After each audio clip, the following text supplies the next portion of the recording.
On peut penser tout de suite à la naissance virginale, par exemple, ou au fait que Jésus était un enfant unique dans sa famille, alors qu'il est avéré maintenant que c'est en fait, il avait des frères et sœurs, et qu'on en a pas largement parlé. Et puis, Jésus est-il un homme de religion? Non. Quelqu'un comme le Père Moin dit non, Jésus n'est pas un homme de religion. Il est en relation avec Dieu, il se sent inspiré, mais pour lui, la relation entre les hommes compte beaucoup plus que la piété, que le culte. L'Évangile ne prêche pas le culte, mais l'amour du prochain.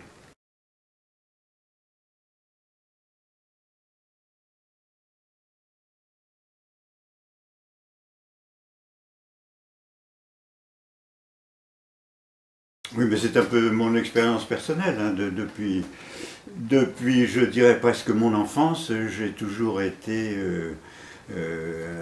étonné et gêné par tout ce qui concernait le spirituel, les miracles, les apparitions, la résurrection,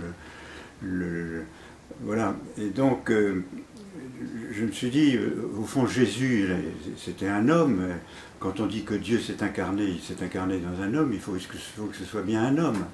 Et puis j'ai toujours pensé aux personnes qui n'ont pas la foi.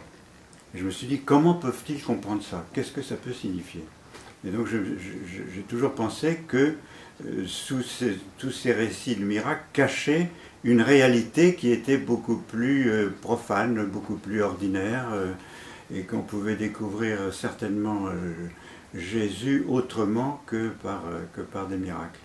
Et que je pense que ce qu'il apporte comme spiritualité, ça se trouve dans son humanité. C'est une espèce de perfection d'humanité et non pas des choses surnaturelles qui sont comme surajoutées à l'homme et qui ne disent rien, en particulier aux personnes qui n'ont pas la foi. Et dans ce livre, je m'adresse beaucoup aux personnes qui n'ont pas la foi et qui souhaitent comprendre quel est le fond du message de Jésus.